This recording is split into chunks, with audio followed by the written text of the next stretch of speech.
United States submarine base at Key West, Florida. A dispatch that quoted President Truman's press secretary, Charles Ross, as saying that President Truman has no knowledge of any secret project by this government that would give substance to the existence of such objects. Ross also said that both the Air Force and the Navy deny that such objects exist. Hi.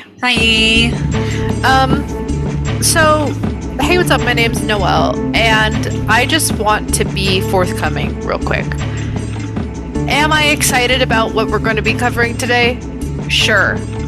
Do I have the capacity to care? No, because Arizona is so hot that people are getting treated for third-degree burns when they fall on the ground and touch the pavement with their skin. I went grocery shopping, and I bought 4 things. 4 things, okay? Nothing crazy. Food and drink. And it was $38. Similar experience over here. I went and bought some bananas and some grapes, and it was like $50. Yep. I can't stand it. I got the email saying that my student loans are going to be due again in October. So frankly, I don't give a fuck. Are the aliens going to be paying my student loans? No? Okay, then go fuck yourself. Are the UFOs and the UAPs going to bring down the price of groceries so I can fucking feed myself? And I'm not even getting anything crazy. I'm buying the raw ingredients so I can make it myself. And it's still costing me a fucking arm and a leg every time I fucking go. Are they going to be reducing the prices at the grocery store? No? Okay. Then go fuck yourself. We have been basically told that we are like a projection in a fucking alien's nutsack. And I'm like, well then why can't they fix the inflation? Because I can't fucking stand it. We got blue balls happening over here. Everything's pent up. Something's got to burst, if you know what I mean. Yeah. Because we are all getting fucked.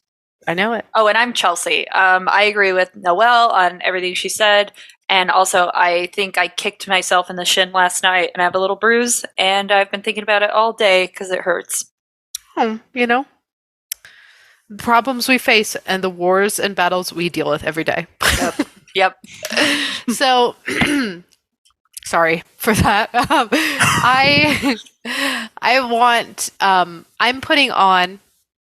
I'm suspending my belief of reality for a moment so I can pretend like this is beautiful, amazing, exciting, invigorating, replenishing, and revitalizing news to me. I will say there were definitely points of it that made me giggle, made me smile, made my heart flutter, but did it change the foundation of my life as it should have? No, and that's unfortunate, but I'm going to pretend like it is and does. So without further ado, let's get into the coverage of the congressional hearing on UFOs and UAPs that happened on Wednesday, July 26th. Yeah. Wednesday, July 26th, 2023. I watched the entire thing, so you didn't have to. Bless you for that. Cool. So let's get into the credentials of those testifying. We have Commander David Fravor. He is a former Marine, I guess. I think. I think it's former. I don't think he's active because he's kind of old. Peace and love to him. He graduated from the Naval Academy. He was in the Navy, obviously, and flew for 18 years. He got a master's from the University of Houston and worked in the private sector for 18 years but not limited to defense work. And he actually saw and reported the Tic Tac UAP back in 2004. That was recently declassified, so you are probably very familiar with the imaging from it. It is that black and white image with the UFO, and you can see like the brackets around it. Like it's aerial footage taken from obviously some sort of military plane. So that's him. Then we have David Grusch. He is a decorated combat officer within the U.S. Air Force during the war in Afghanistan, spent 15 years in the National Geospatial Intellectual Agency, the NGA, and the National Reconnaissance Office, the NRO. From 2019 to 2021, he was the representative of the NRO to the Unidentified Aerial Phenomenon Task Force, aka UAPs, which is what they call them now, but it means UFO, and co-led the UAP analysis at the NGA and its representative to the task force. So he basically was the guy.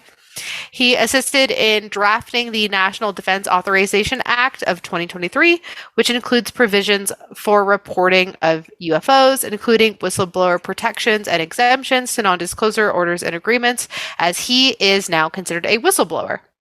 Okay. Then the final person we have is Ryan Graves. He is a former FA-18 Super Hornet pilot who has been with the Navy for 10 years and who reported his sightings of multiple UAPs to the Pentagon and Congress. So Fravor and Graves both have seen UAPs as pilots, and David Grusch is basically the biggest advocate in the entire fucking world for it and has worked in the sectors that would deal with it. Okay. Cool. So, why are we here? This congressional hearing is specifically about the potential multi-decade cover-ups around UAPs and UFOs. And Congress is asking the whistleblowers, the three above-mentioned men, Fravor, Grusch, and Graves, what they know and what they've experienced. It is mentioned off the top from the members of Congress that the Pentagon even put a cap on what can be answered in this hearing, that there was a Pentagon briefing before this public congressional hearing that all of Congress was denied to go to because of, quote, security clearance hoops that they had to jump through that they couldn't accomplish in time. And this is said with a condescending tone as if they were set up for failure, which I think we can all agree. They can't outright say, no, you can't apply for security clearance. You are allowed to know this information as the governing body, as the overseeing body, which is Congress. So they had to set up impossible tasks to accomplish in a small amount of time. Obviously, a tale as old as time.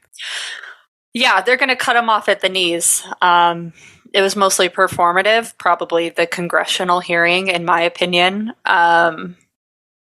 In terms of disclosure, because if it was a full disclosure, there never would have, why would they limit what they could talk about? It's not, you know what I mean? You think that the congressional hearing in itself is a dog and pony show? I don't think what we got from the congressional hearing is anything new that people who are within the conspiracy community or people who are part of the UFO community didn't already know to be true already. Yeah. Therefore, a lot of it was kind of repetitive, and some of this, we've talked about fucking alien gunfights that we 100% believe in, Mm-hmm. So for them to have it just doesn't make sense. If they're going to have a disclosure congressional meeting that is prefaced by a meeting that requires security clearance that nobody has access to, it's almost like you're getting offered a birthday cake without frosting. And it's yeah, I'm still getting the cake, but you're not doing the things that elevate it to full disclosure in this particular scenario. I mean, maybe I am just buying what they're selling or drinking the Kool-Aid, but I definitely felt real resentment by the representatives in this congressional hearing that were speaking out. And I mentioned it in this recap. There was a lot of shit talking about our government and our governing bodies. I did not realize how much hate in their heart Congress has for the DoD or the Department of Defense and the Pentagon. And I had no idea. The shit talking, I could not even capture all because I was too busy transcribing to catch it. I make references to some, but the contention that the congressional representatives had to the higher up governing bodies of defense, and I would say the overall military industrial complex and the corruption that is encompassed in that was Sure. very palpable. Like it was very real. And maybe because of that, I felt like this was authentic. I felt like the people who spoke to these whistleblowers were being 100% authentic. But I mean, I don't know if that's just me drinking the Kool-Aid, but I think if you watched it and you heard what they were saying and you heard the literal shit talking that they were saying, like you would feel the same as well. And they were upset that the Pentagon came in and basically did a Men in Black type of situation before this hearing even started, last minute, unbeknownst to them. Yeah, that I do buy into. Let me go back a little bit. I don't put faith into like the Pentagon or like the government bodies. I feel like the whistleblowers didn't get an opportunity perhaps to disclose as much as they could based on preliminary cutting them off at the knees. Exactly, 1,000%. And we'll go into that in a second. Cool. So I'm going to summarize the beginning of the hearing because it was over 2 hours, and the beginning of the hearing is kind of like it's heating up. I get that they're heating up. I get that they can't like go in with the hardball questions. They have to get the room comfortable and kind of break the ice. So I'm basically going to summarize that until we get into the real meat and potatoes. There is brief talk about UAPs and UFOs coming in and out of water, and not just as aerial spectacles or phenomenons, which is something we've talked about here extensively. Commander David Fravor, who we spoke about before, who's a whistleblower and mentioned before, witnessed and reported the Tic Tac UFO UAP back in 2004. He goes on to speak on how the Tic Tac UFO caused transmitters and radar to shut down, which he will talk about later. He was questioned on the physics of the craft and answers how it is beyond anything we have today, and the physical capabilities it was maneuvering would cause harm to a human piloting it, aka dangerous G-force, etc. How it like went from zero, standing still, essentially like hovering, to like the Mach speeds they were traveling at in no time at all.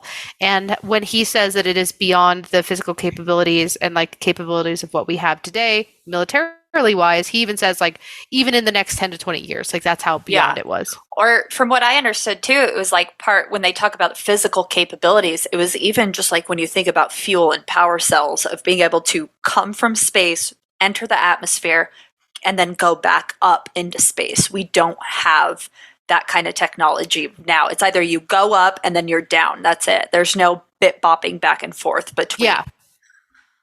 It reminded me of like, you know, those rides at like Six Flags and shit that are like the rocket and it just shoots you straight up in the air.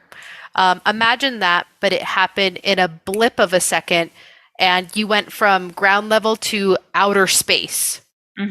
And there was like no propulsion system and there was no fuel trail. There was nothing that appeared on radar or thermal imaging.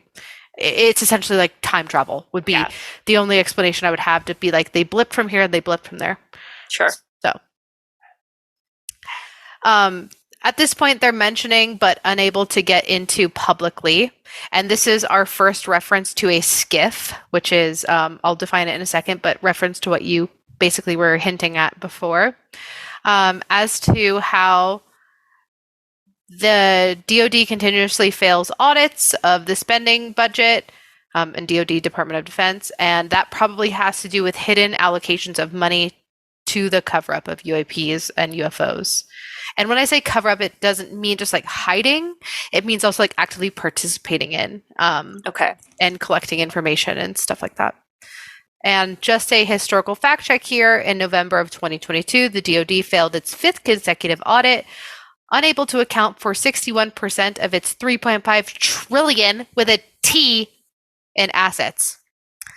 There were also remarks from the representatives on how the DoD can just get away with this, but if you, an average person, make $300 on eBay, the IRS is calling you. This is an exact quote. Like, this is what I'm saying when the contention was palpable from the representatives in this congressional hearing. Like, I mean it. Like, they were talking fucking shit.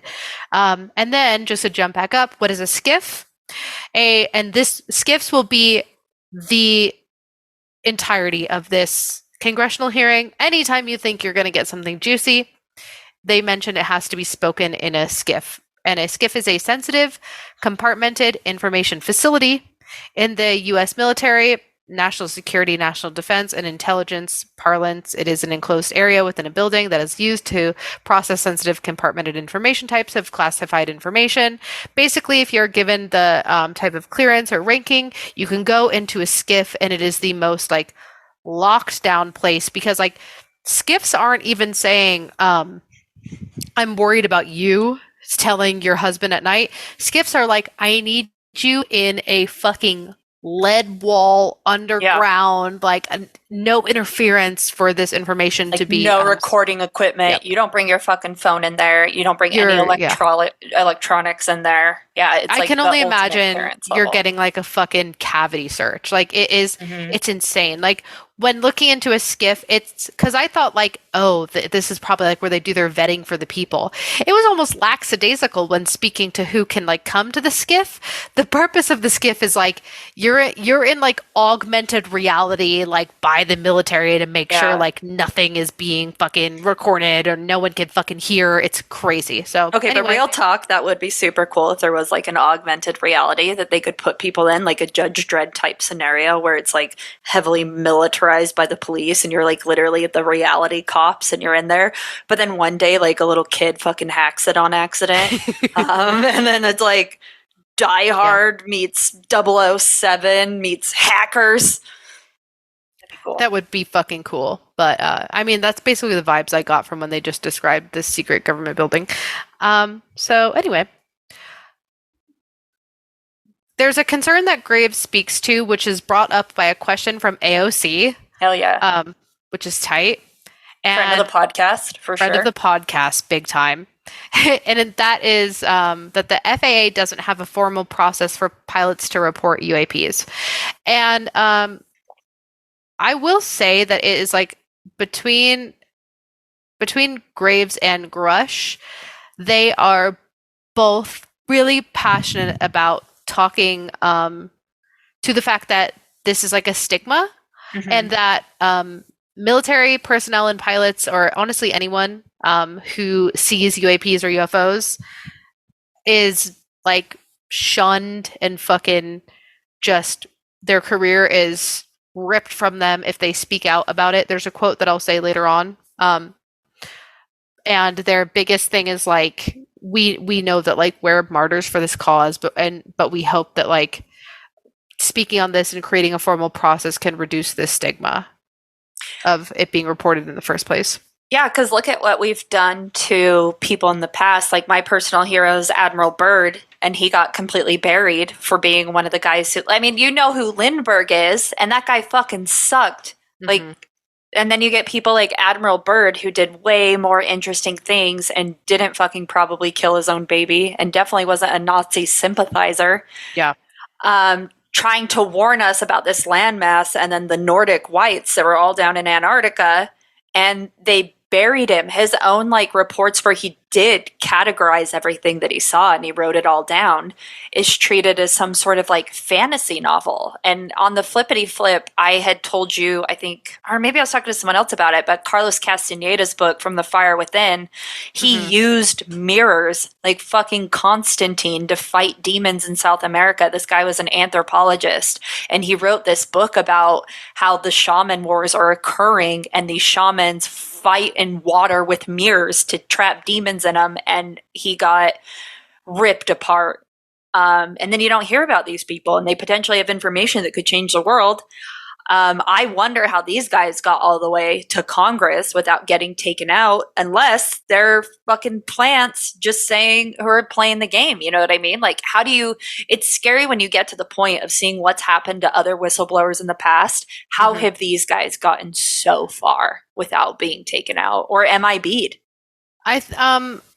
They briefly mention like that, things are happening to them, and that is why they specifically wrote out procedures and protections for whistleblowers to get from like Congress, because there was like retaliation against them, and they very much see, feel, and know about it, which is why this like is all coming out, because now you can't. Now you can't do that because like this has been streamed live across the world. You know what I mean? So at least there's like the We'll see. tiniest Yeah. bit of, I mean, sure, they could still, get into a horrific car accident and they'll say it's a surprising tragedy. We don't know, but Yeah. at least now they have done everything they can as far as putting like a global spectacle on themselves so that it would be at least harder to do something to them. That was a subconscious theme throughout all of the remarks that you heard passively Sure. through the hearing. Because they've killed people in the past. They took out Diana in front of the world stage. That's true. And there was never even a slap on the wrist. The only thing that happened was the bystander law that anyway, so that is kind of good to know that there is an atmosphere of it, but I bet it's so hard, you know what I mean? Like, I feel like I don't know if you can resonate with this, but I feel like since I've gotten so close to the edge where I've dabbled in flat earth and I'm like, what if it is flat? You know what I mean? Where I'm like, I'm like, they can't be real. Yeah, I'm like hanging on by a loose thread. I'm like, man, are these guys just psyops in the way fucking birds are? Or are these heroes that we need to protect? You know what I mean? Because now and then someone looks at me straight in the eye and they're like, jet fuel in the right circumstances can melt steel beams. And I'm like, you're fucking a dangerous person. Yeah, you're like, who doesn't want to hear that? Bush. But and I'm like, I get you and I feel you. Okay. I get you and I feel you. I definitely am leaning to they are heroes who need to be protected because, like I mentioned a little bit before, there's a undercurrent or theme of them. Like at the end of this hearing, two of them, not Commander Fravor, but Grusch and Graves, basically say like, we're doing this for the people who are behind us and to come. Like basically saying like, we know there's nothing that could be done for us to save us, but we will be a martyr for the cause to protect the people who are still in the trenches and the people in the future. Which gave me very much the, like they're the heroes we need to protect because they're basically saying like, I know that it's over for me, but in the process of being over for me, I want to at least save another person. Okay. Gotcha. Yeah, because I imagine this technology is you don't want to give a toddler a gun because what happens? Tragedy. And I feel like UFO tech in the wrong hands is like a toddler with a gun, and people are dying. We'll get there. And so with this, like Graves talking about needing a formal process for pilots to report UAPs, he says like we need kinetics or chemetics, whatever, aka how the craft kinematics, how the craft is moving, and then we need like a zoomed out approach of what was happening before the sightings and how the UAPs interact with each other, which I think is a super cool mention because we're so focused on how it works and how it moves and propulsion systems and lack thereof that we forget to look at the, I guess, like guy screaming at the clouds in the sky saying it's chemtrails, like what was happening before and after? Like were there any subtleties going on in the environment around us or in the atmosphere, or like were animals reacting in a certain way? Like what was happening? Was there anything that could have signified an appearance or a phenomenon? Or what about like why is this phenomenon so fucking saturated over the United States and not elsewhere? I think that's like a question that maybe we don't often think about when we think of UFOs. Or UAPs. AOC asks, if you were me, where would you look? And Grusch says, I'd be happy to give you that information in a closed environment. I can tell you specifically. So basically saying like a skiff. I'll tell you in a skiff. Go to the ocean. He should have just said that, and then a little laser beam would have like focused right on his forehead. He would have collapsed. He would have pulled a Mitch McConnell and just gone fucking my God, is that covered at all in this? Mitch McConnell fucking tripping out on his MK Ultra programming and then having to get like re-uploaded before he came out and apologized to everyone for having a fucking stroke on the national stage. That was crazy. It's not covered in this, but you just summarized it completely. Good. All right. So. Rep Biggs jumps in after AOC and asks specifics about the, quote, misdirection by official U.S. government with regards to UAPs, end quote. which was a very fucking ballsy statement. Mhm. And he references last week's NCS White House coordinator, Admiral John Kirby, saying UAPs are having an impact on our training ranges and need to be looked at as legitimate issues. And Biggs brings up an instance that happened around the Phoenix Valley in 1997 called the Phoenix Lights. And this was a series of widely sighted UFOs observed by thousands of people in the skies over the southwestern states of Arizona and Nevada on March 13th, 1997. Like I said, blah, blah, blah. Some witnesses described seeing what appeared to be a huge carpenter's square, which is just like a metal, like, little guy, shaped UFO. Very droney looking, but not during the time of drones. Yeah. A carpenter square shaped UFO containing 5 spherical lights. There were 2 distinct events involved in the incident, a triangular formation of lights seen to pass over the state and a series of stationary lights seen in the Phoenix area. So, the explanation given was that it was from military training off the Luke and Barry Goldwater range. Biggs then asks if they know anything different for the explanation of those lights.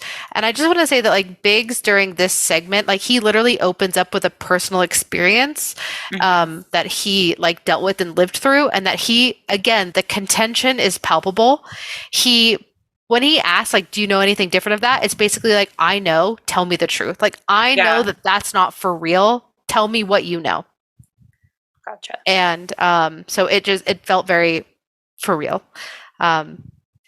Biggs says if we wanted to find out more about like what happened here, where would we go to find the files? And then Grusch says, unfortunately, we'll get into a skiff. Like, we'll have to talk about it off the record.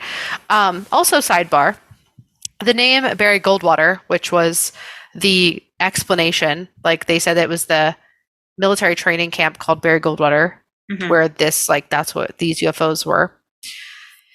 Barry Goldwater was sticking out to me, like the name, and I didn't know why. And I found this Washington Post article titled "Long Before QAnon, Ronald Reagan and the GOP Purged John Birch Extremists from the Party."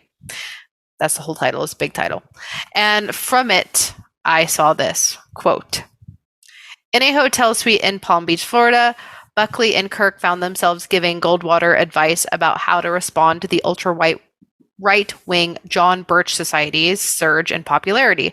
The society, founded in 1958, was fiercely anti-communist and fond of crackpot theories.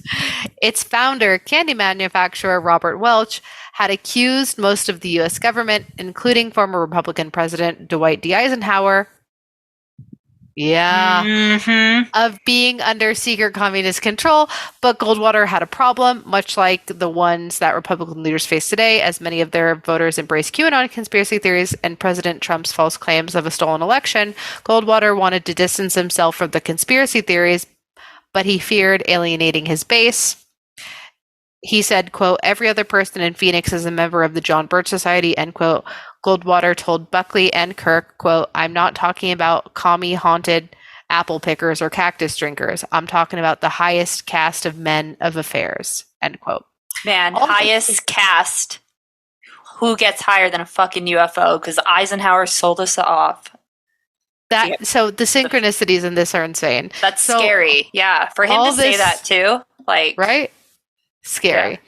Yeah. All this to say, the military base attached to a UFO sighting is named after one of the first political candidates to denounce conspiracy theories, and specifically conspiracy theory by the guy who created Junior Mints, Sugar Daddies, and Sugar Babies. That's who, Robert Welch was. Insane. But I just thought that was like a crazy synchronicity I couldn't like leave out. I was like, first of all, like, John Birch Society was just the name, like that was a guy. He was considered like the first American casualty of the Cold War. That's why the candy maker Rob Welch named the anti-communist I've heard of John Birch Society before. Yeah. The anti-communist conspiracy theory political party, that's why he named it that.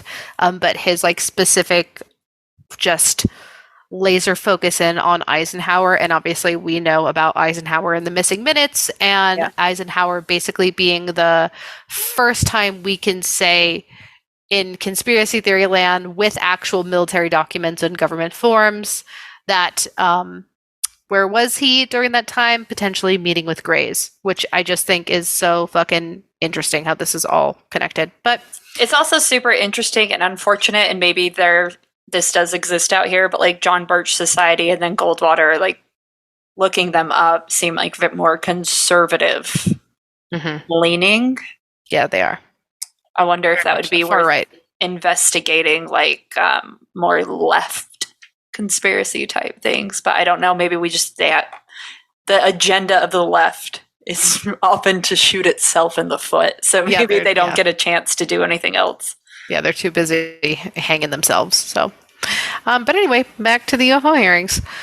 Graves mentions that next steps to improve how we handle UAPs and UFOs would be a service-wide reporting mechanism.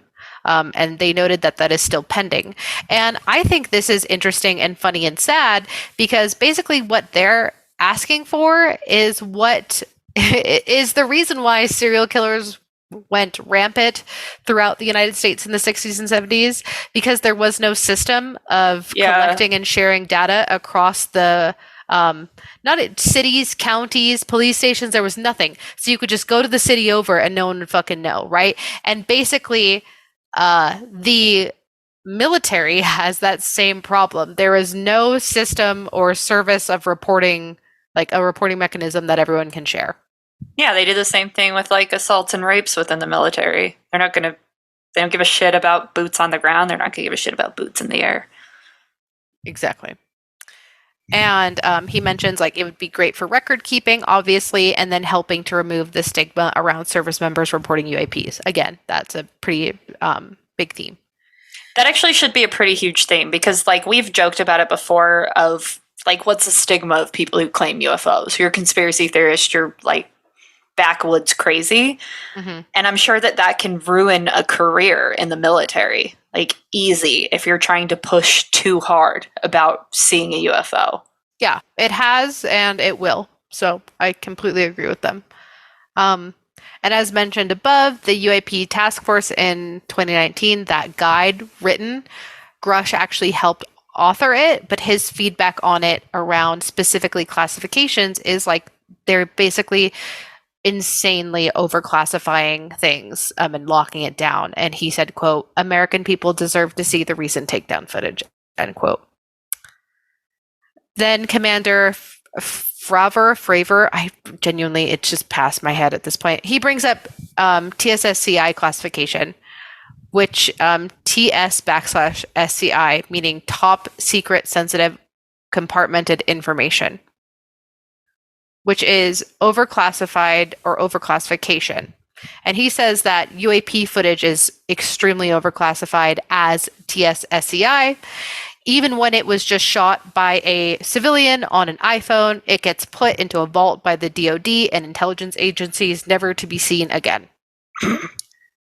And yeah, which makes me think like the real shit is just gone. You know what I mean? Yeah. We get to see, and they joke about it. I didn't put it in here, but they joke about like how like every UFO video we see is like grainy, like shitty grainy quality. And it was basically hinted that like, yeah, because the good shit's locked away. By design, because those ones, people look at the shitty ones and they're like, that doesn't show anything. And then they're going to categorize that because they're always shitty, that they're not real. Exactly. It's the purposeful misinformation. Yeah. And besides overclassification, not enough reporting, again, is a big message emphasized by Graves throughout the hearing. Quote, "If it's not something that is reported, it's not something that can be fixed." And I completely agree with that. Then we have Congressman Burleson saying, "Mr. Grusch, you have said publicly that there has been harmful activity or aggressive activity. Has any of the activity been aggressive or hostile in your reports?" Grusch says, "I know of multiple colleagues of mine that have been physically injured." Burleson says, "By UAPs or people within the federal government?" Grusch says, "Both." Okay. Burlinson, okay. So there has been activity by alien or non-human technologies and or beings that have caused harm to humans. Grusch, I can't get into the specifics in an open environment. At least with the activity I have personally witnessed, myself and my wife, it is very disturbing. So this is as close to the smoking gun as we get to saying like violence, harm, death, horrific things have happened to people by both UAPs and by our own government by speaking out or like doing something in like, regards to UAPs. People have either died coming into contact with the UAPs or the entities that operate them, and if that hasn't gotten them, then we've definitely gotten them. Exactly. Okay. Yeah, it's a sentence you can definitely read between the lines with. Sure. Burlinson, you have said the government has intact spacecraft, that the government has alien bodies or alien species. Have you seen the spacecraft? Grusch. I have to be careful to describe what I have seen firsthand in this environment. I could answer that behind closed doors. Again, referencing a skiff. Burlinson, have you seen any of the bodies? Grusch, that is something I have not witnessed myself. And I want to say here, when these two sentences that he gives in response to the questions, I think he has seen spacecraft. I think he has seen pictures or video of bodies. Yeah, he's seen stuff that's clearly not the grainy, shitty fabrications that we see online that have been put together either for fun or fabricated, or he hasn't seen the misdirections that we have been exposed to. Yeah. And again, I think this is like a read between the lines. He says so much while not saying anything at all. Have you seen spacecraft that the government has, giving this like long-winded like I have to be careful, blah, blah, blah. And then have you seen bodies? Oh, I haven't witnessed it. Like he's telling you everything. He's telling everything. Yeah. Burlinson then gets into a little thought experiment that is like, we are billions of light years away from any other system. The concept that an alien species travels billions of years and is somehow incompetent enough to not survive Earth or crashes is something I find a little bit far-fetched. You have mentioned there is interdimensional potential. Can you expound on that? And I think Grusch handles this like pretty well. In summary, he says, no matter your level of sentience, basically things happen, like planes crash, cars crash, a small percentage will end on mission failure. And I agree. I think like just because like an alien entity can bend time and space doesn't mean that they don't like fuck up sometimes. Like I think that's, or that they have levels of like there's the superior intelligent aliens and then like the dummies like who drive the drones and crash every now and then. Yeah, I would agree. Like there's no prediction with technology that makes it perfect. There is like no perfect machine. I don't think anything is perfect. So I think like even in a idealized, intelligent design alien society, there's no such thing as perfect. Yeah. Obviously. So, and then he says in terms of multidimensionality, the frame I'm familiar with is holographic principle. It derives itself from general relativity and quantum mechanics. If you want to imagine a 3D object such as yourself casting a shadow onto a 2D surface, that is the holographic principle. You can be quasi-projected from higher dimension of space on top of a lower dimension. This blew my entire fucking mind. This, like, what's actually happening? Who are they? Why are they here? Holographic principle theory. Burlinson then says, have you seen anything that would prove that this is what's happening? And Grusch says, no, only theoretical framework decisions. But I still am like, I need to chew on that. I know it. I have read it like 20 times and I'm still trying to dissect it. I wish that they would have done a follow-up with that. Basically, but obviously he didn't understand it, just like we don't fully understand it right now. Yeah. But I think the meat is, imagine a 3D object such as yourself casting a shadow onto a 2D surface. Like, are they saying that like we are the 3D Earth and aliens or UAPs or UFOs are Like casting a 2D. shadow? Yeah, I don't. We'll never know. And then like you can be quasi protected from a higher dimension of space on top of a lower dimension. So like, are they just like not even really here? Well, Is it like ghosts? Yeah, is it like ghosts the way we would imagine ghosts on a separate plane? Or we've talked about like the radio frequencies where like you and I can exist right now knowing that there are other radio frequencies playing other music, but now and then we'll tune in on that exact right channel.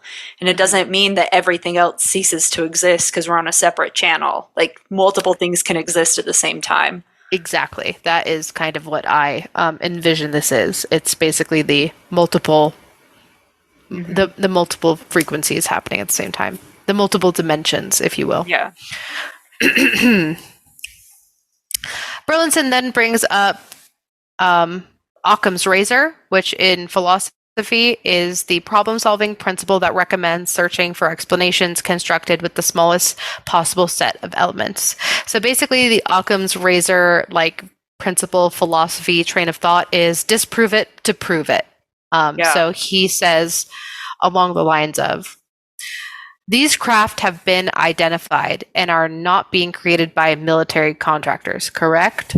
And Grusch says, recoveries predate advanced military programs. So basically saying like, everything that we've recovered does not match what we have and what we know of. Burlinson then says, there could be a scenario today where aircrafts crashed from one agency and another agency is the one to recover it.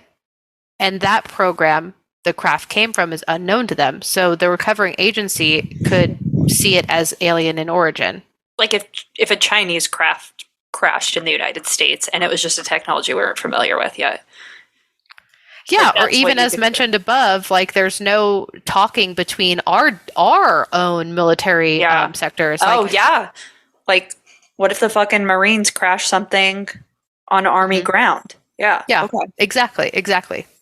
And Grusch says that is a hypothetical situation that would not describe a historical situation I know of. So basically saying like, you could be right, but everything I've seen that's not the case. Yeah, and going back to Occam's razor, the easiest explanation, the simplest one tends to be the right one, and that doesn't line up with what I know to be true, so it's probably not true, according to Grusch. Yeah.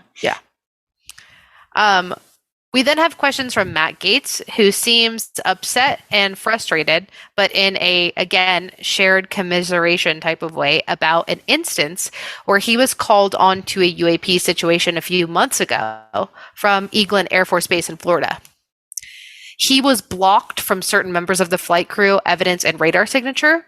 It wasn't until a later time he was given images and access to some of the flight crew members, specifically one who took the picture. And I just want to sidebar here. What I gather Gates was trying to infer was that these people had to be briefed on what they could do and say to him first, and then he was allowed access. But even after that, certain things were blocked. I was just getting that from his tone and the energy and the way he was phrasing things. It very much felt like he was trying to paint a picture of, I showed up, they restricted me, and then all of a sudden time passed and they unrestricted me. And nothing changed other than time. So, yeah.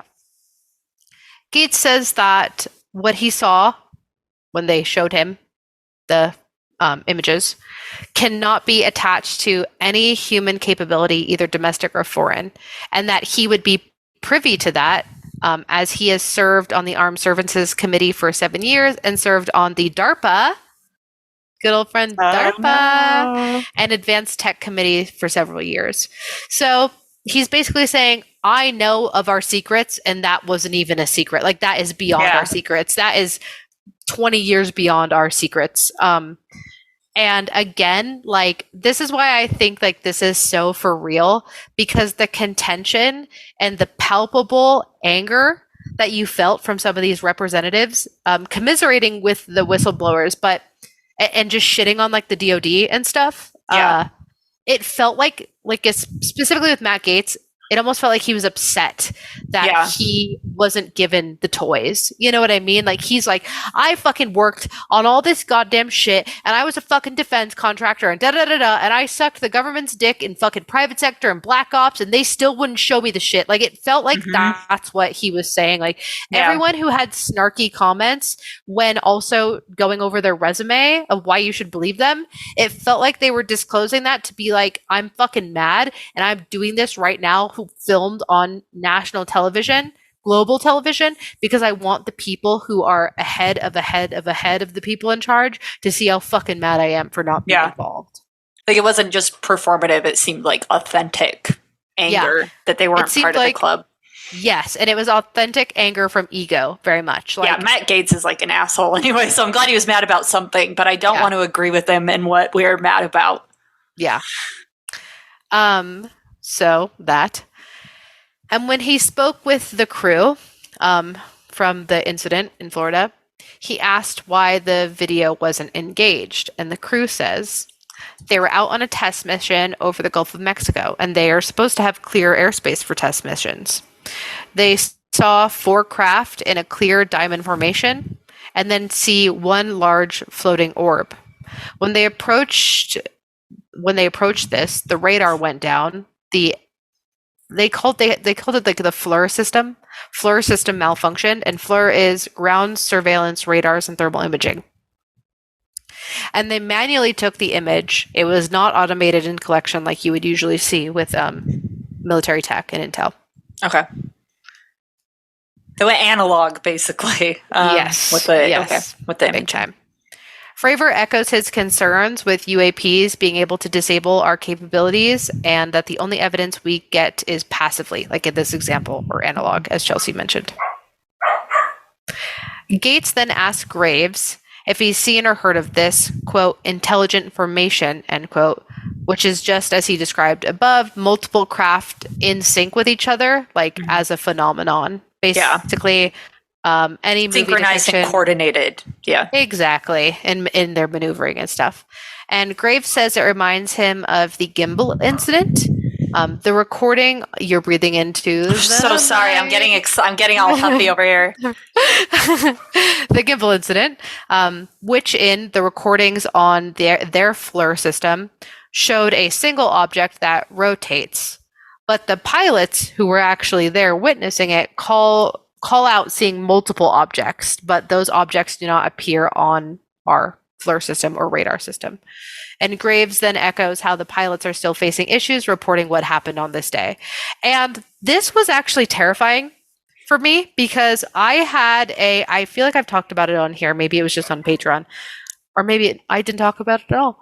I have a dream that is very vivid, and it is a dream where I am walking across the street to Piper Down, and I am pressing the like cross button, and I'm with a group of people, all strangers, and it's like a beautiful sunny day, and I look up, and it's like kind of cloudy, but like in a cute way, not scary weather, and one of the clouds moves, and you can see a UFO just sitting there, just perfectly in place, stabilized. And I turn to the person next to me, and I go, "Holy shit, look at that!" And I point and look up, and at this point, all the clouds have dispersed, and the entire sky is full of UFOs. Look at that. You have chills.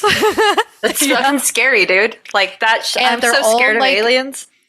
Me too. I'm more scared of aliens than anything else in the world. And they're all like different shapes and sizes. And I wake up. I was so terrified in the dream that I wake up, but it was so vivid.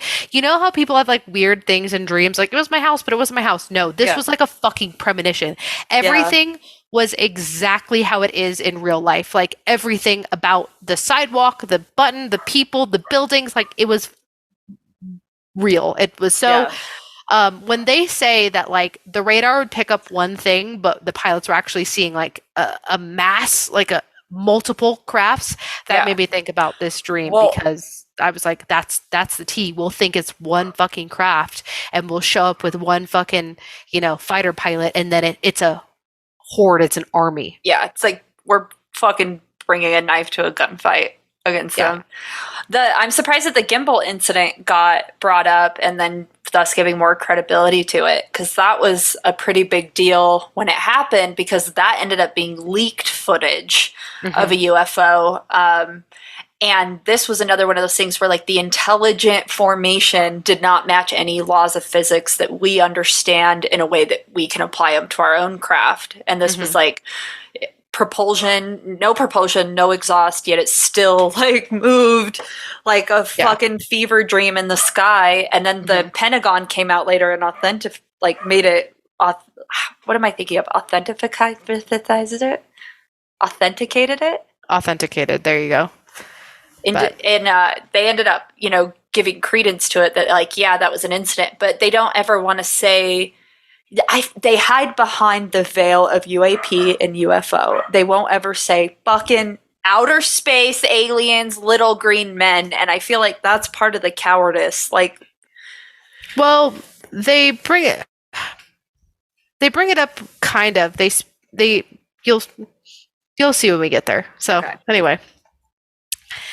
Gates then adds how these pilots he was talking to say that if you have a UAP experience, the best thing you can do for your career is forget it and not tell anyone. And that any type of reporting, even when talked about like with the buds, it has a perceived consequence. Gates ends his time by stating that we need an obvious next step and to meet in a skiff so all of those testifying can be protected, but the committee can get the real information. And he then mentions to like the powers that be, we're getting the radar images. You should provide them to the committee, and we will subpoena them if necessary. So I wonder if you can subpoena something that can only be put out in a skiff. He mentioned like a rule, like basically like I'm going to call out or enlist this rule and regulation. Okay, so there's something he's not just like blowing smoke at this point. Yeah, there's something. Once. I think because they can say that it has to do with security of the nation, you can call on this safety net rule. Yeah, so anyway. Like the Freedom of Information Act, but like way more. Yeah, exactly. Powerful. Okay. On the mic next is Nancy Mace from South Carolina, who you've probably seen in clips from this hearing because she has one of the biggest grabs. She brings up the Chinese spy balloon that was shot down recently and the Roswell incident, both being concerns about public safety. Like we should keep them on the same level, which I did think was fun of her. She says, "Do you believe there is an active disinformation campaign in our government to deny the existence of UAPs?" Graves, "I don't have an answer to that." Grusch, as previously stated publicly, yes. And Fravor, previously in Project Blue Book, yes. Slay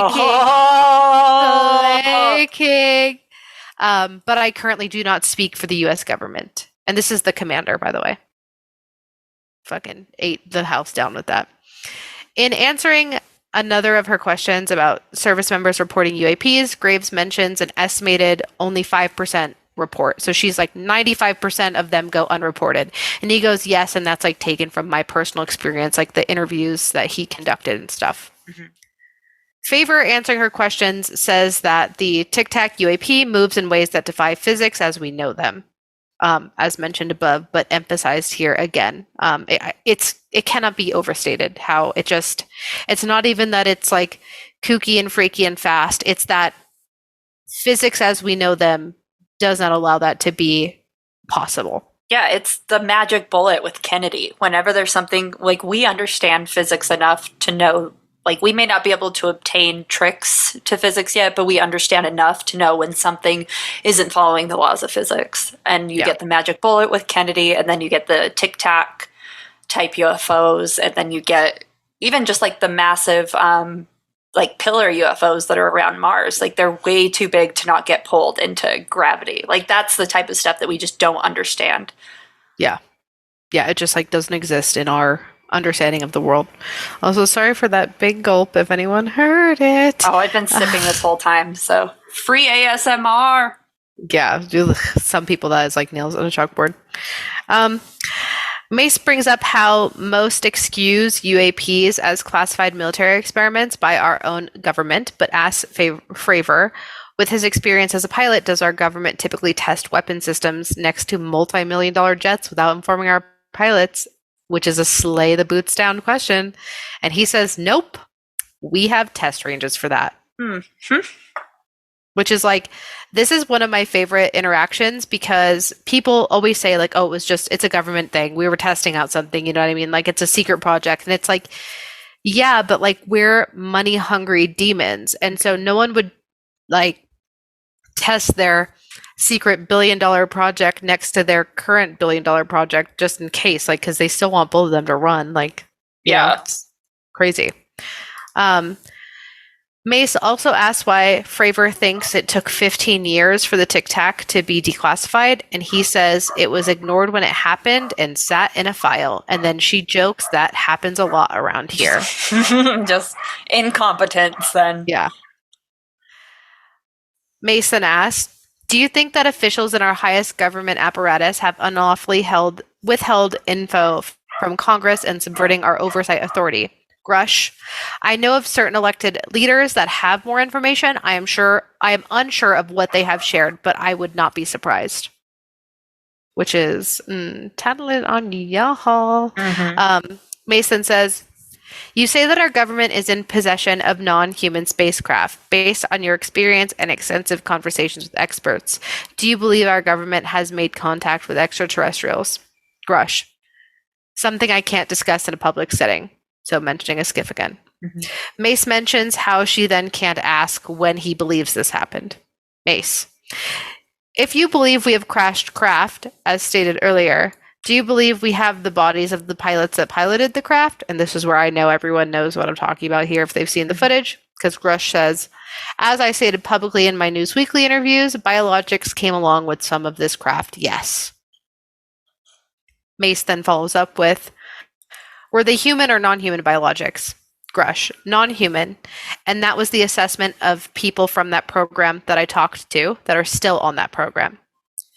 Mace asks how, and Grusch says a skiff to talk about it. So, because she's like, was it video? Was it, and he's like, we'll talk about it later, girly. Mason says, who in the government, what agencies or sub-agencies or subcontractors should be called into the next hearings?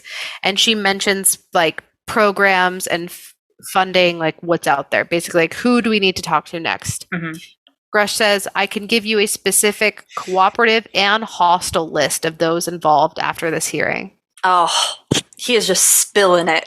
He is serving. We now have Langworthy on the mic. And he asks Fravor about the Tic Tac UFO experience on November 14th, 2004, and says, he asked him about it. And then Fravor goes, it was a perfect day for flying off the coast of San Diego. You couldn't imagine it being any better, like perfect clear skies. So like basically dismissing that it was a anomaly. And he then goes on to say, the Tic Tac was a like 40-foot wide Tic Tac shaped object. And he's like, if you don't know what a Tic Tac is, think propane tank shaped object. Langworthy asks about tracking the UAP. Fravor, it was tracked by the USS Princeton, the Nimitz, the E2, but the radars, VAR control, never picked it up. Another F-18 was able to pick it up on radar, but it jammed when the radar tried to lock in on it. And that plane was then able to switch to a targeting pod, which is where we get that image of it from. Okay. Langworthy, did you see any source of propulsion, either witnessed or on the footage, including on thermal scans? Fravor, there is none. No IR plume coming out. Chad, who took the video, went through all the EO, which is the black and white TV, and the IR models, and there's no signs of propulsion. It's just sitting in space at 20,000 feet.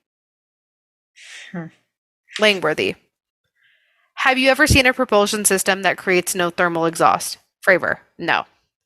Langworthy, can you describe how the aircraft maneuvered? Fravor, abruptly, very determinate. It knew exactly what it was doing. It was aware of our presence. it had acceleration rates that went from 0 to matching our speed in no time at all. Langworthy asked if the fastest plane known could be capable of pulling off these maneuvers. Fravor: no, not even close. Langworthy: this object had no wings, just to confirm. Fravor: no wings. They then discuss if they were armed. Fravor said no, they never felt threatened. Langworthy asked if they did feel threatened and were armed, could the U.S. military have shot it down? And Fravor says confidently, I do not believe so. Based on its performance, it would have just left at a split second. Yeah. If it can, like, propel itself in space, like, yeah, it back could just and blip, forth. yeah, in and out of space. Like, Yeah. you couldn't even. And they then joke in obviously what is uncomfortable laughter shared amongst the entire room that this is clearly something that is worrying and needs more investigation, because nothing gets this government that is fueled by its military industrial complex moving other than its inaccuracies or incompetence. Like, we are the biggest military muscle. We are feared on this earth, and we were just told that we would be a laughing stock in the universe when it comes to this this thing. Like, basically, like, no point in even trying to engage. Exactly, it would be embarrassing. Langworthy asks again if there was any way this could be from another nation, and Fravor echoes, as he did before, no, it defies current material science and the ability to develop that much propulsion. And I know some, oh my God, I can't. Physicists, thank you, have done some equations, and it goes past anything we have, obviously. Mm-hmm.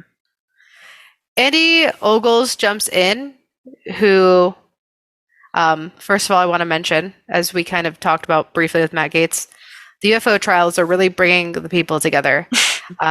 He was a January 6er. He is anti-gay marriage, and he has a fucking laundry list of contested info because he's lied about damn near everything in his life, and it's all been proven.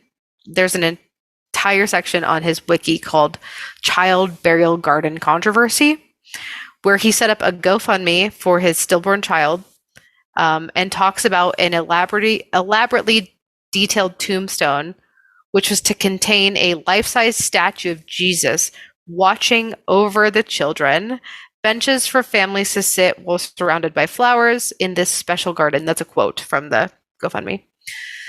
That it was to be a, quote, place for Lincoln's new play friends as they wait in heaven for their families, end quote. The cemetery staff and manager reached out to the family to help out, like set this up and get it started, but got no answers back.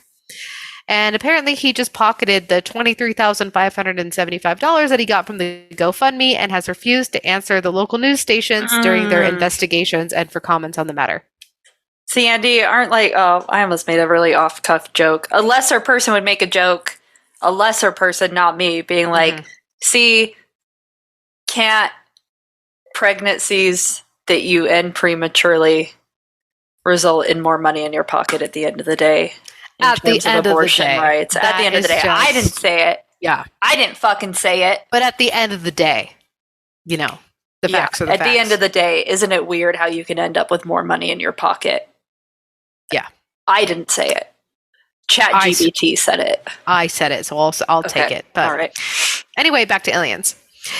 Andy says he's going to stick to questions around defense and ask the three if they believe the UAPs and UFOs could be collecting some sort of reconnaissance, probing our capabilities, and trying to figure out what our vulnerabilities in our current system are. Not all that they are probing.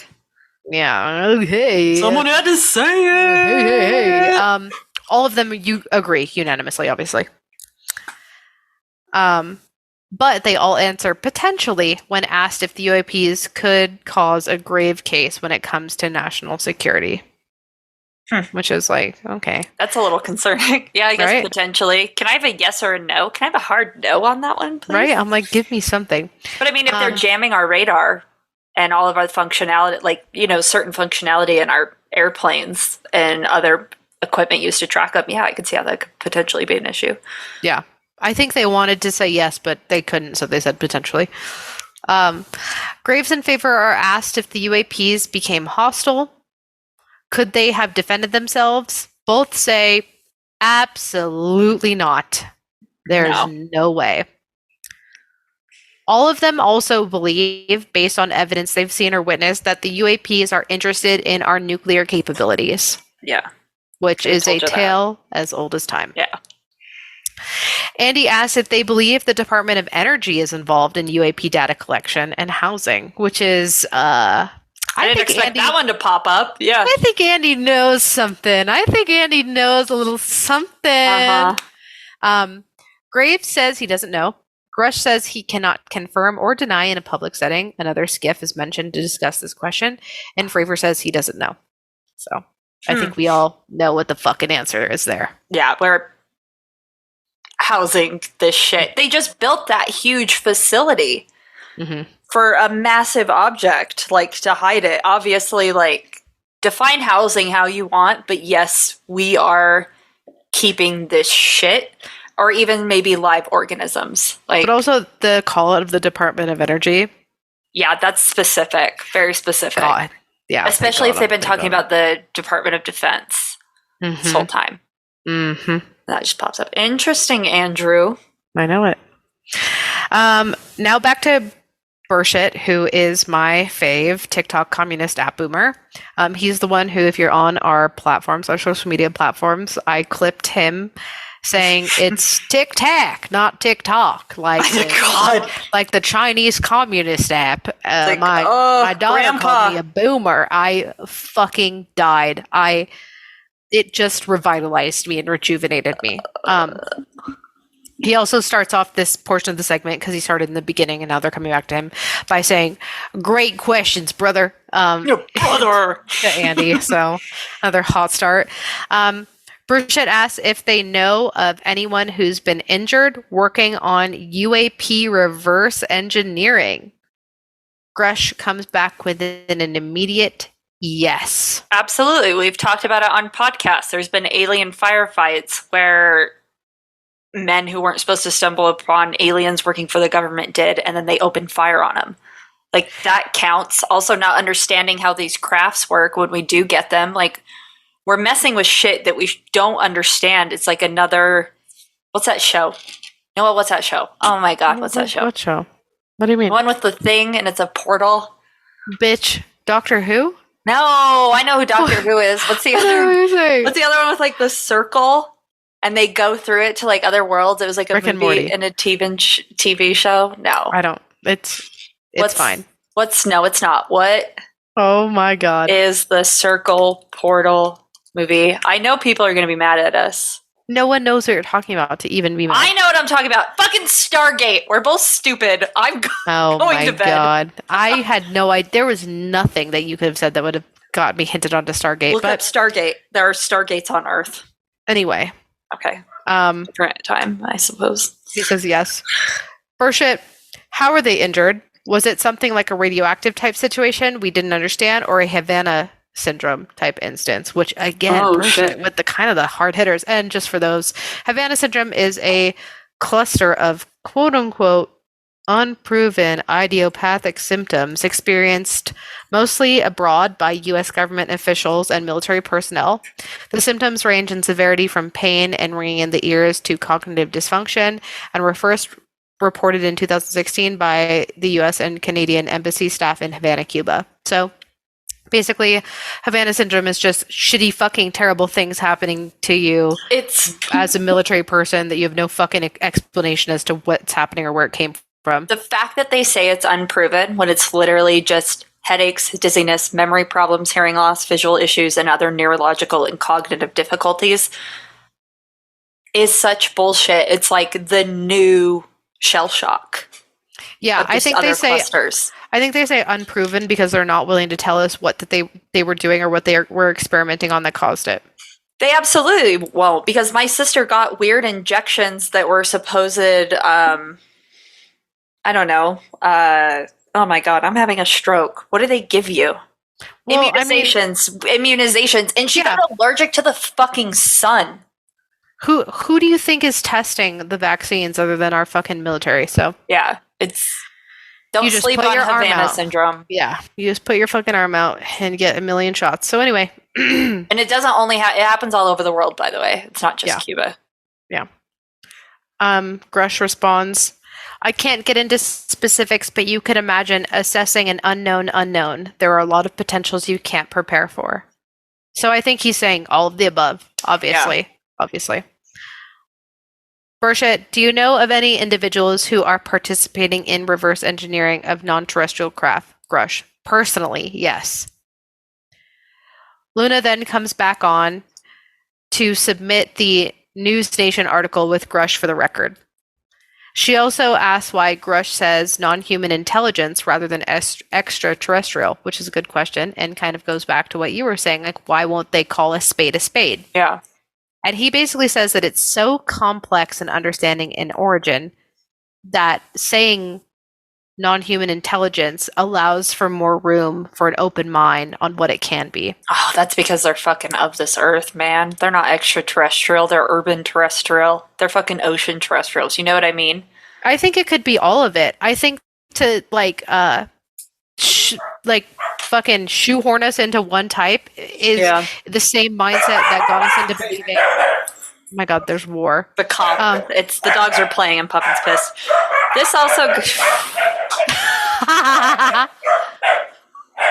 Speaking of extraterrestrials, Oliver's just desperately trying to get him to be quiet. I just heard him yell. That was so funny. He's trying to get him to go outside, go potty. All that to say, like that same thought process that would say, oh, they're terrestrial, they're from the ocean, they're from Earth, is the same like narrow-minded thinking that got us into believing that we are the only intelligent beings in the universe. Like I think that we could have all of it.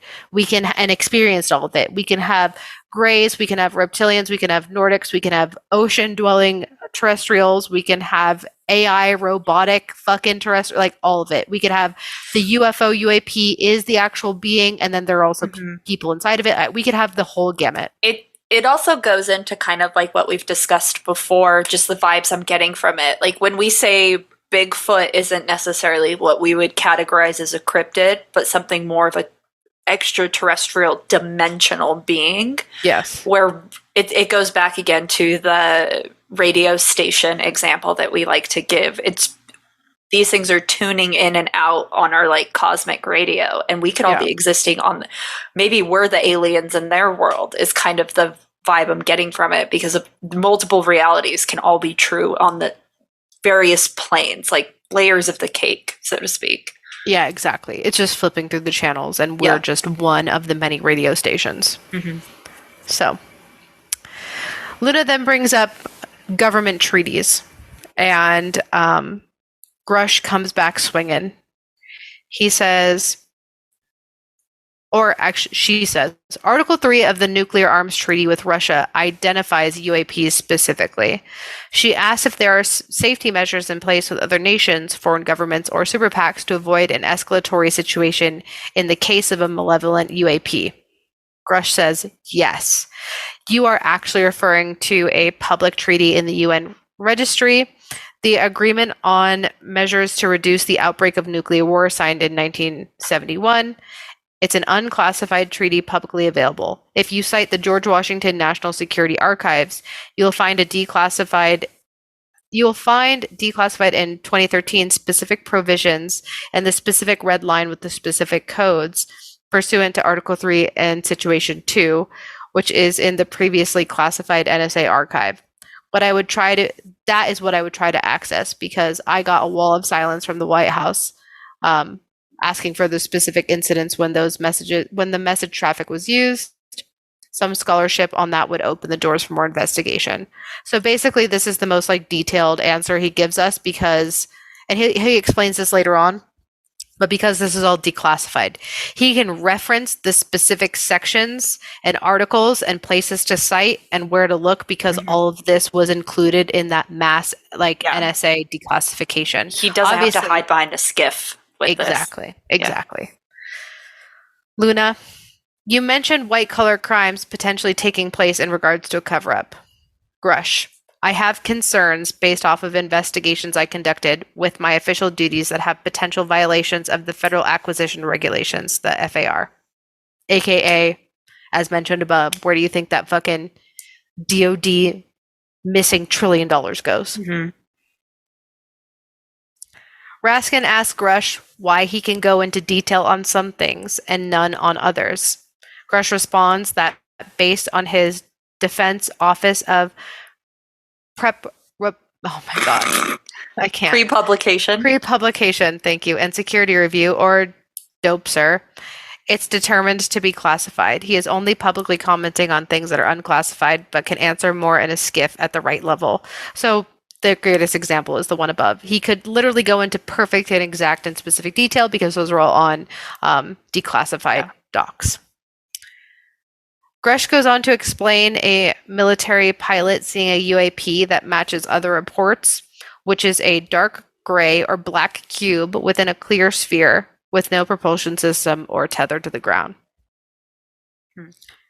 Burchett ends the session by thanking everyone, including people watching all over the world who have kept this case and cause alive despite the ridicule and criticism. And I just want to say, heard, seen, and felt. Yeah, it's nice to be acknowledged. Yeah, and that is it. That was the congressional hearing on UFOs and UAPs. Man, you really did the Lord's work here with taking such diligent notes, because for those of you who don't know, Noelle did this live and in the pit, where she watched the briefing multiple times and took these like notes. So this is like directly from the horse's mouth. Literally, it wasn't like influenced by any publications or like outside media. Like this is literally what happened.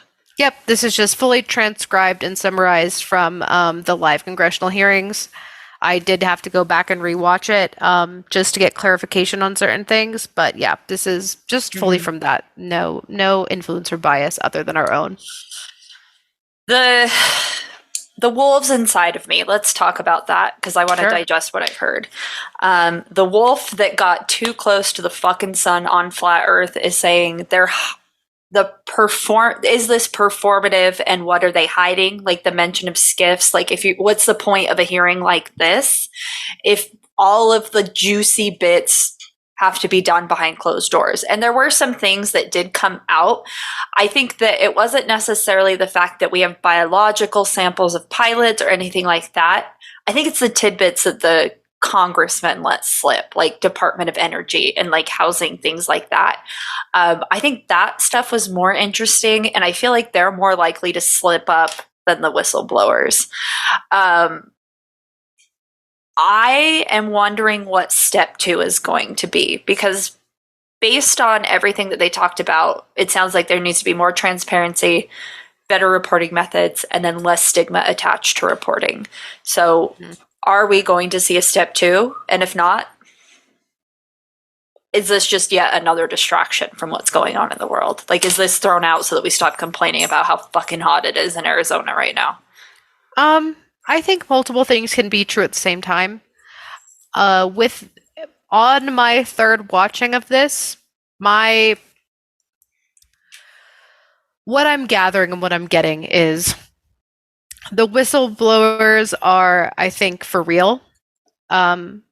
I think that they are coming into this with pure of heart. I think that they believe that they are already dead in the water. So what is the problem? What is the matter? It doesn't matter. And that they are doing like righteous justice and at the very least protecting their fellow servicemen and women. I think that Congress and the representatives who spoke today are being authentic in participating, but not authentic in their reasons for it. I think that they were participating in a way and allowing such like tone and obviously like ego and anger and contention to be a thick theme throughout this, more as like a chest bump or a chest check to the DoD, like the Department of Defense and the Pentagon, to be like, hey, if you don't involve me, look how far I'm willing to go. I think that it was a bluff by the Congress people and reps, but a truthful bluff.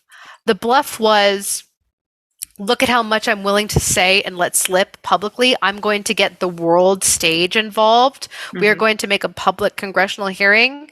And if you don't get me and my constituents involved in the fucking silly banana shit that you guys are doing, I will keep this going. I will keep the cameras rolling. That's why I felt that there was such anger and ego and truthfulness in their participation questions and answers. I just think that between the whistleblowers and the representatives, the reasons why they were there were different, but I think everything was authentic, like the things that were said. That's what I hope. That's like what the surface level of me hopes, but then like the lizard brain is kind of like just going off of past experiences. Like we've technically had disclosure before and nothing came from it. So I don't want to be burned by this information again, but I do hope that the authentic players behind the scenes and those who came out publicly like are protected. If not, may we take up arms in the race to defend us all from the UFO invasion, even though we can't. That's the tea, though. There are people who believe that this is happening because, not like, how can I say this without sounding like scary and doom and gloom? There are people who believe that this is happening publicly because something terrible is about to happen. And I'm not just talking about the climate or the economy or the housing market. I like they think that something horrific is about to happen, and that's why we're being told about it now. So it's not, so we could at least say, "I told you so." That's also what I've heard, like a doomsday type scenario that is lurking behind the corner, and they need to test the waters on how the public will react to this sort of information. Yeah. Maybe that's like a super scary thing to think about, right? Like, because that's the ultimate destruction of everything that we know, and it's not by our own hands. Like, that is very scary. What I hope I don't ruminate on that too much. What I like to do. I definitely lost sleep over it last night for sure. Yeah, so thanks for fucking ruining my day because I You're welcome. Heard about it and then I forgot about it. You should also know that as I was laying in bed, I like turned to Ty and I'm like, fell down a really dark and scary alien hole, and it like made me lose some sleep last night, and I think it's gonna really like fuck with me tonight. And he goes, you know what you shouldn't do? Tell me. You should definitely keep that to yourself. He's like, you should absolutely keep that to yourself. And he said it like that, like all high pitched. And I was just like hysterical laughing because I definitely was going to. If he hadn't said anything in that 0.1 second, I would have been like, so, and just trauma dumped on him. But he was like, and you know what we do with that? We keep it to ourselves. Here's what I will say. Let's go out on a positive note. Okay. We talked about Occam's razor. And we talked about how with the Occam's razor, the simplest explanation tends to be what's right.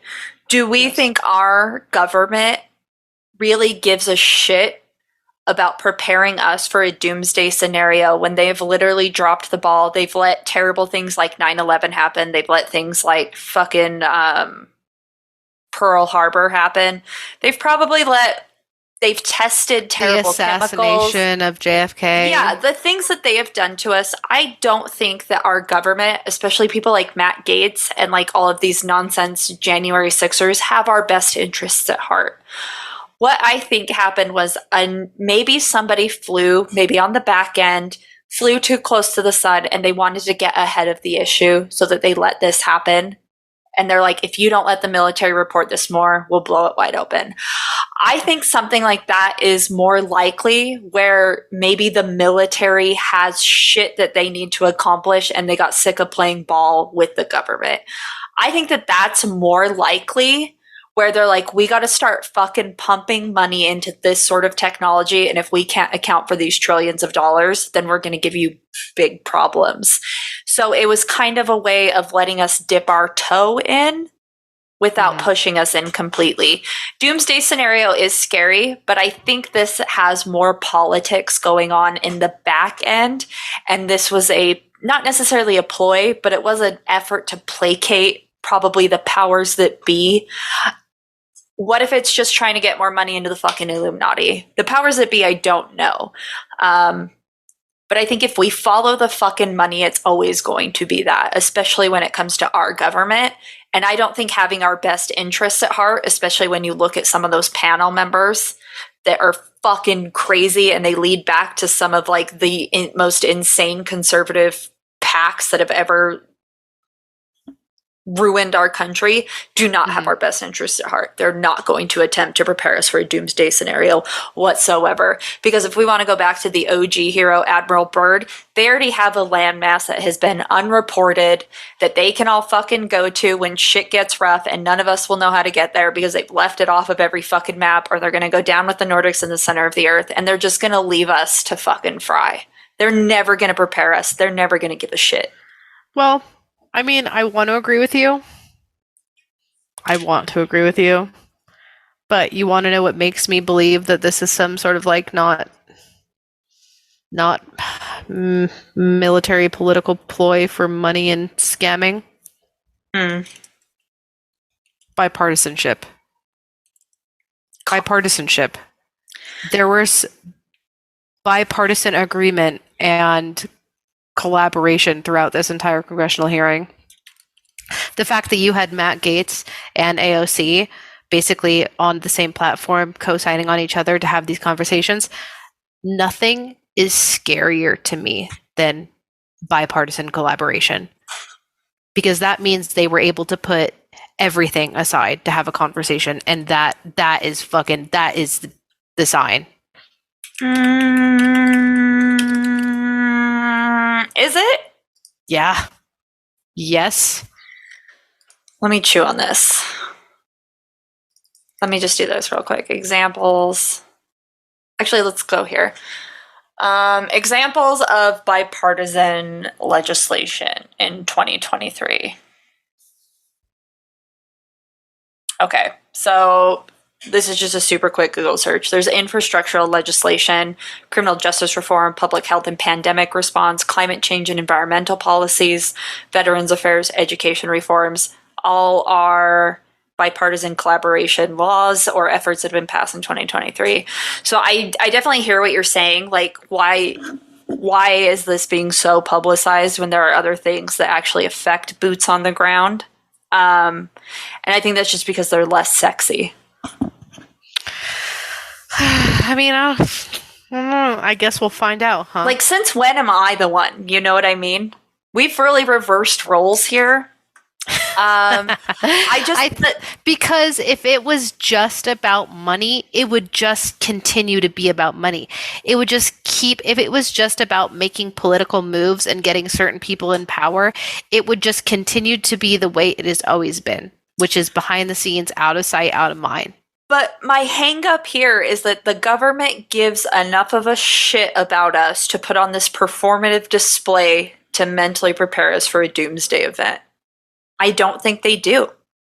I put zero fucking faith into our government ever, because like you said at the top of the hour, you have to fucking pay your student loans back. Mm-hmm. My inhaler is still $400 a month. Mm-hmm. Like, well, if you want my real tinfoil hat theory, it's because at the end of the day, when we say the powers that be, who do you mean? Because I think that politicians, all ranks, even on the DoD level, are just puppets. Agreed. I think I wouldn't argue that. The real people who have power, say, and control are like the billionaire class. Yep. And I think that's why all of them are building their own private fucking rocket ships to outer space to get the fuck out of here. And so I think that the only reason why politics is playing part in this is because they know when the rocket ships leave Earth, they're not going to be on it. They're going to be stuck down here with us. Well, let's pick up on that then. If I'm going to be like the non-conspiracy theorist for a minute, that feels weird, and I feel like I'm betraying my people. But if it comes down to like I said, I think the juiciest tidbits are what the Congress people let slip out. So let's talk about like when they were saying the Department of Energy. I wonder if we're going to start seeing things that maybe will impact our status quo in terms of energy that could lead to things that they don't want us to fucking fight on, right? What if it's something like, all right, we're going to go into a global energy scale now where we're all sharing like one thing, and maybe that pushes us to a one world government, or we see energy reform where it's we only have so much energy for so many people. You know what I mean? I could see something doomsday-ish like that.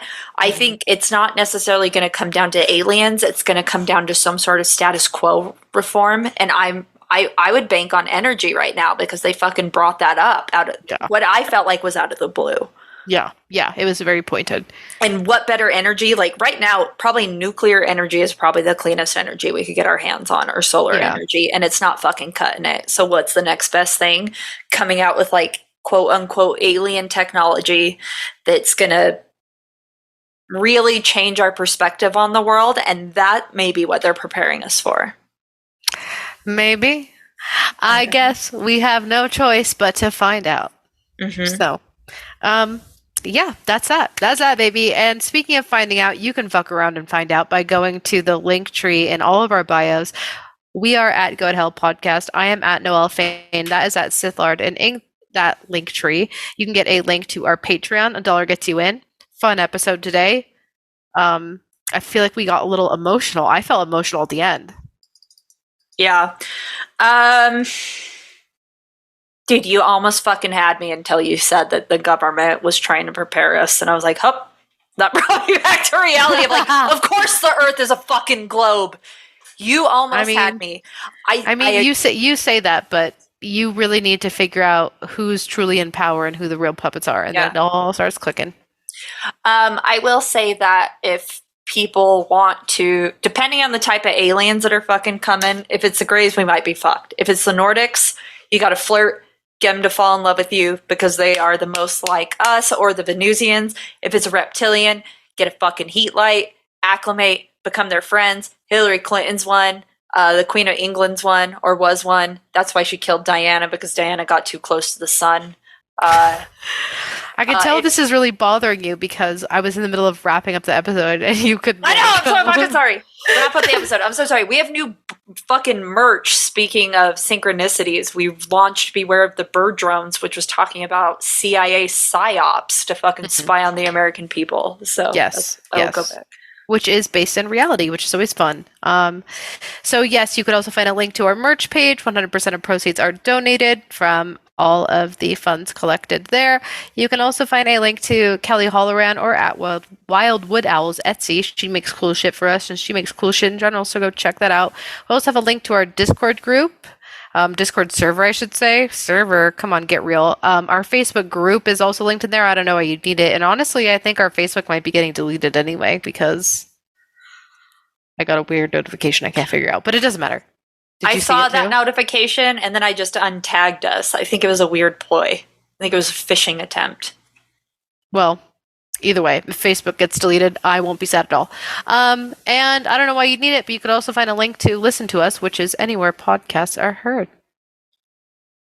So, I want to go ahead and give a real quick shout out because I felt defeated and invigorated and confused and understood all at the same time when going through this congressional hearing.